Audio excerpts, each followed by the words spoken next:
Alıvereme men yalan haklarım, yuvaşadan açtım onun katlarım. Altın okudum men ayrılık sözü, sağol deyip koyupsun sokun okudum. Alıvereme men yalan haklarım, yuvaşadan açtım onun katlarım. Altın okudum men ayrılık sözü, sağol deyip koyupsun sokun okudum canım. Gözüm desin, yüreğim desin, nerede olsan gülüp yaşa ağlamalım sen. Arzulum desin, hayalım desin, başka kişinin yüreğini dağlamalım sen. Gözüm desin, yüreğim desin, nerede olsan gülüp yaşa ağlamalım sen. Arzulum desin, hayalım desin, başka kişinin yüreğini dağlamalım sen. Arzulum desin, hayalım desin, nerede olsan gülüp yaşa ağlamalım sen.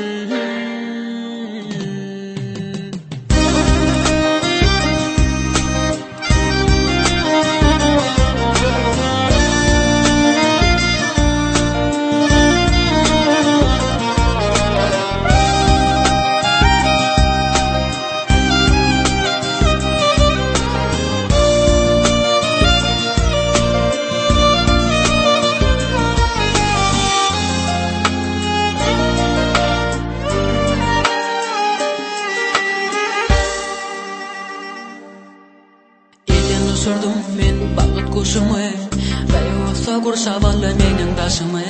Kime varsanım bağıtlı yaşa, baran yigidin korusun senin taşını.